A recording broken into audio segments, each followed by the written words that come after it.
నమస్తే.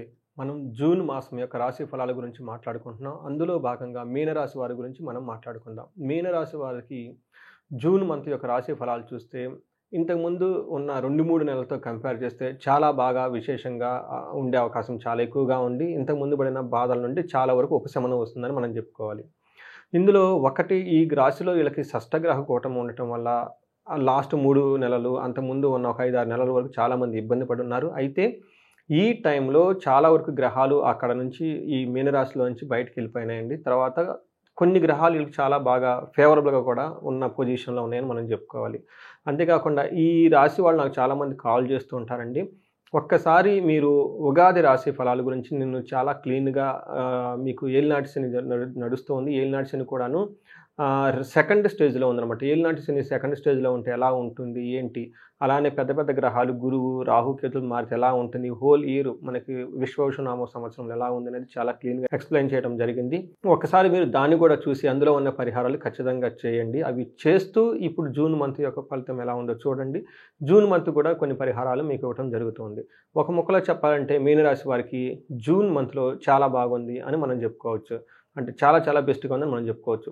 సో, వివరాల్లోకి వెళ్ళే ముందు గనక మీనరాశిలో ఉన్నవాళ్ళు గనక చూసుకుంటే వీళ్ళకి పూర్వభాద్ర 4 పాదం, ఉత్తరాభాద్ర 1, 2, 3, 4 పాదాలు, రేవతి 1, 2, 3, 4 పాదాలంతా మీనరాశిలో ఉంటారు. పేరు బలం గనక మనం చూసుకుంటే ది, దు, షం, జ, ద, దే, దో, చ, చి ఈ అక్షరాలంతా కూడా మనకి మీనరాశి కింద వస్తారు. అంతేకాకుండా మనకి గ్రహస్థితి గనక చూసుకుంటే వీళ్ళకి మిథున రాశిలో సూర్యుడు, తర్వాత బుధుడు ఉన్నారు. మీనరాశిలో వచ్చేటప్పటికి జన్మ రాశిలోనే శుక్రుడు ఉచ్చ స్థానంలో ఉన్నాడు. కుజుడు సింహరాశిలో ఉన్నారు.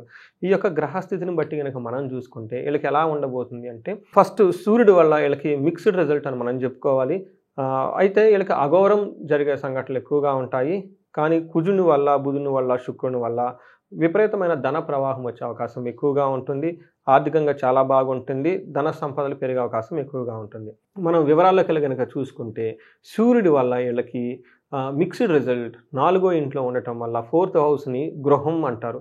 ఏమవుతుందంటే అంతఃక్లేశః గృహ ఛిద్రం సౌఖ్యమాని భోజనం ప్రయాణే విఘ్నమాప్నోతి చతుర్థతే రవి సంయుతే అని మనకి మహర్షులు సంస్కృతంలో చెప్పడం జరిగింది. దీని మూలం ఏమంటేనండి అంతఃక్లేశః మనసులో ఎప్పుడు ఏదో ఒక విచారంతో ఉంటారు. గృహ ఛిద్రం ఇంటిలో కొంచెం భయంగా అన్‌కంఫర్టబుల్‌గా ఫీల్ అయ్యే అవకాశం ఎక్కువగా ఉంటుంది. సౌఖ్యహాని అప్పటిదాకా సుఖంగా ఏదైనా గనక ఇంట్లో ఉంటే ఇలాంటి సుఖానికి భంగం కలుగుతూ ఉంటుంది. అంతేకాకుండా భోజనం సరైన భోజనం లేకుండా ఉండే అవకాశం ఎక్కువగా ఉంటుంది. అంతేకాకుండా ప్రయాణే విఘ్నమాప్నోతి ప్రయాణాలు గనక చేస్తే ఈ ప్రయాణాల్లో విఘ్నం వీళ్ళకి ఆటంకాలు వచ్చే అవకాశం ఎక్కువగా ఉందని మనకు చెప్తా ఉంటారు. ఓవరాల్‌గా 4వ ఇంట్లో సూర్యుడు ఉండటం వల్ల ఇంటికి సంబంధించిన విషయాల్లో, సుఖానికి సంబంధించిన విషయాల్లో, బంధువులకు సంబంధించిన విషయాల్లో ప్రయాణాలు చేస్తే ఇందులో మీకు అంత కంఫర్టబుల్‌గా ఉండకుండా ఇబ్బంది పడే అవకాశం ఎక్కువగా ఉంటుంది. అయితే ఇదంతా ఇంటికి సంబంధించిన విషయాల్లో ప్రొఫెషన్ మ్యాటర్స్‌లో గనక చూసుకుంటే ఇదొక మంచి టైం అని మనం చెప్పుకోవాలి. లాస్ట్ మంత్ కూడా మీనరాశి వాళ్ళకి ప్రొఫెషన్ ప్రకారంగా చాలా బాగుంది. ఈ మంత్ కూడా ప్రొఫెషన్ ప్రకారంగా చాలా బాగుంటుందని మనం చెప్పుకోవాలి. జాబ్‌లో ప్రమోషన్స్ రావటము, తర్వాత మంచి అచీవ్‌మెంట్స్ రావటం ఇవన్నీ జరిగే అవకాశం చాలా ఎక్కువగా ఉంది ఈ జూన్ మంత్‌లో మీనరాశి వాళ్ళకి. కుజుడు 6వ ఇంట్లో ఉండటం వల్ల అగైన్ చాలా మంచి పొజిషన్ కుజుడికి అని మనం చెప్పుకోవాలి. ఈ కుజుడు ఉన్న పొజిషన్ వల్ల వీళ్ళకి వస్త్రలాభో, ధనలాభో, ధాన్యలాభో, యశాతదః మనోల్లాసో ధర్మసిద్ధిః షష్టమస్తేత్ కుజేత్ భవేత్ అని మనకు సంస్కృతంలో మహర్షులు చెప్తారు. దీని ప్రకారం ఎలా ఉంటుందంటే వీళ్ళకి ధాన్య ప్రకారంగాను, ధనం ప్రకారంగాను, వస్త్ర కొనుక్కునే ప్రకారం కీర్తివంతంగాను చాలా బాగుంటారు. అంతేకాకుండా మనసంతా చాలా చాలా ఉత్సాహభరితంగా, ఆనందంగా ఉంటుంది. మంచి పనులు చేయాలి అని ఒక ఆలోచన ఉంటుంది. ఈ పనులు చేసుకుంటూ వెళ్ళిపోతే వాటికి మంచి రిజల్ట్ కూడా వీళ్ళకొస్తుంది అని మనం చెప్పుకోవాలి. ఇది కుజుడి యొక్క మంచి పొజిషను. వచ్చే జూన్ మంత్ ఆల్మోస్ట్ వీళ్ళకి జులై మంత్ 15th వరకు కూడాను వీళ్ళకి ఇదే పొజిషను జులై మంత్ ఎండ్ వరకు కూడాను ఒక మంచి పొజిషన్‌లో కుజుడు ఉన్నారు అని మనం చెప్పుకోవాలి. అయితే వీళ్ళకి కొంచెము భార్యాభర్తల మధ్య గొడవ వచ్చే అవకాశము, అగౌరవం జరిగే అవకాశాలు కూడా సూచిస్తూ ఉంది కుజుని వల్ల. శుక్రుడు వీళ్ళకి 2వ హౌస్‌లో ఉండటం వల్ల చాలా మంచి ఉపయోగం జరుగుతుందని మనం అనుకోవాలి. వీళ్ళ గనక మనం చూసుకుంటే 2వ ఇంట్లో శుక్రుడు ఉండటం వల్ల కుటుంబ సౌఖ్యం, ఆరోగ్యం, స్త్రీ సల్లాపం, యశత్కరం, దేహ సౌఖ్యం, వస్త్రలాభం, ద్వితీయ స్థానగే భృగుర్దేశ్ అని మనకి సంస్కృతంలో మహర్షులు చెప్తారు. దీని ప్రకారం కుటుంబం అంతా సౌఖ్యంగా ఉంటుంది, ఆరోగ్యం బాగుంటుంది, స్త్రీలతో ఆనందంగా గడపటం. లేడీస్ గనుక ఈ రాశిలో ఉన్న వాళ్ళు అంటే పురుషులతో వాళ్ళ ఇంట్లో కానివ్వండి, బయట కానీ చక్కగా ఆనందంగా గడిపే సంఘటనలు ఎక్కువగా ఉంటాయి. శరీరం అంతా సౌఖ్యంగా ఉంటుంది, వస్త్రలాభం ఉంటుంది, బహుమతులు తీసుకోవటము, కుటుంబం అంతా వృద్ధి చెంది ధనం అంతా వృద్ధి చెందే అవకాశం చాలా ఎక్కువగా ఉంటుంది. 8th హౌస్లో దృష్టి ఉండటం వల్ల టయానికి భోజనం చేయటము, మనకి 8th హౌస్ లేడీస్కి మనకి మాంగళ్య స్థానము అత్తగారింటిని చూపిస్తుంది కాబట్టి అక్కడ నుంచి వీళ్ళకి మంచి సపోర్ట్ రావటము, ఏమైనా గనక ఇంతకుముందు ప్రాబ్లమ్స్ ఏమైనా ఉన్నా కానీ ఆ ప్రాబ్లమ్స్ అన్నీ పోయి చాలా ఆనందంగా ఉండే అవకాశం వీళ్ళకి చాలా ఎక్కువగా ఉంది. సో ఇవి మనకి గ్రహాలు మేజర్ యొక్క చేంజెస్ ఉన్న గ్రహాలకు అనుగుణంగా గనక మనకి రిజల్ట్ ఎలా ఉందో మనం తెలుసుకోవచ్చు. అయితే నక్షత్రం ప్రకారం గనక మనం చూసుకుంటే వీళ్ళకి అంగగోచారం అనే ఒక కాన్సెప్ట్ ప్రకారం గనక చూసుకుంటే పూర్వభాద్ర, ఉత్తరాభాద్ర, రేవతి నక్షత్రాలు ఉన్నాయి. ఇందులో పూర్వభాద్ర నక్షత్రం వాళ్ళకి జయప్రదంగా ఉంటుంది, ధనలాభము చూపిస్తుంది. మనకి ఛాలెంజ్ సైడ్లో గనక చూసుకుంటే బంధనము, ధనహీనత అని కూడా మనకు చూపిస్తూ ఉంటుంది. ఇక్కడ బంధనము అంటే ఒక కన్‌ఫ్యూజ్ అయిన స్థితిలో ఉంటారు మీరు. ఏది మంచి, ఏది చెడు, ఎలా వెళ్తే బాగుంటుంది అన్న ఒక క్లారిటీ లేక ఇబ్బంది పడుతూ ఉంటారు. ఈ టైంలో జ్యోతిష్కులు గనక కలిస్తే వాళ్ళ జ్యోతిష ప్రకారం మీకు వివరణ ఇచ్చి తద్వారా మీరు ఒక మంచి రైట్ డెసిషన్ తీసుకోవడానికి అనుకూలంగా ఉంటుంది. లేదా సబ్జెక్ట్ మ్యాటర్స్ ఎక్స్పర్ట్స్ కానీ ఎవరైనా మీకు తెలిసిన వాళ్ళు గనక ఉంటే ఎక్స్పర్టైజ్ పీపుల్ వాళ్ళని అప్రోచ్ అయినా కానీ మీకు మంచి క్లారిటీ ఇస్తారు. అంతేకాకుండా ఉత్తరాభాద్ర నక్షత్రం వాళ్ళకి జయప్రదంగా ఉంటుంది, మృష్టాన్నం ఉంటుంది, ధనలాభము చూపిస్తుంది. అయితే ధనహీనత, బంధనము అనేది వీళ్ళకి ప్రతికూలంగా ఉన్న పరిస్థితులు.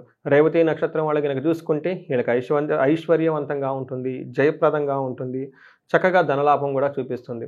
అయితే రేవతి నక్షత్రం వాళ్ళకి ఒకే ఒక్క ఛాలెంజ్, వీళ్ళకి బంధనము, బంధించబడినట్లు ఉండే పరిస్థితి ఉంటుంది. భవిష్యత్తు గురించి క్లారిటీ లేక ఎటు వెళ్తే బాగుంటుంది అన్న ఒక డైలమాతో ఉంటారు. ఈ టైంలో కనుక జ్యోతిష్యులు కనుక కలిస్తే అప్రోచ్ అయితే జ్యోతిష శాస్త్రం ప్రకారం మీకు ఒక మంచి క్లారిటీ వచ్చే అవకాశం చాలా ఎక్కువగా ఉంటుంది.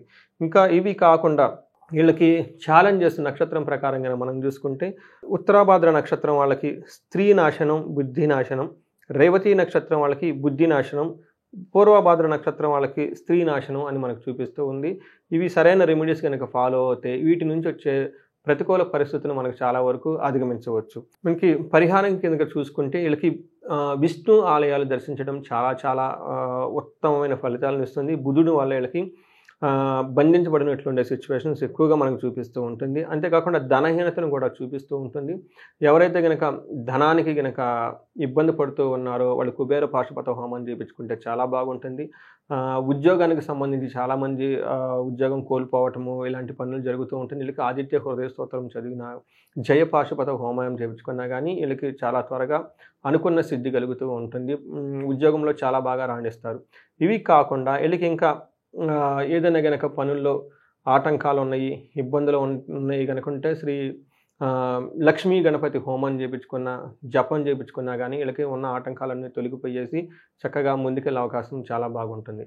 ఈ రాశి వాళ్ళందరూ చక్కగా తగిన పరిహారాలు చేసుకోవాలని కోరుకుంటున్నాను. అంతేకాకుండా మీ అందరికీ అష్టైశ్వర్యాలు కలగాలని, భోగభాగ్యాలు కలగాలని చెప్పేసి కోరుకుంటున్నాను. నమస్తే.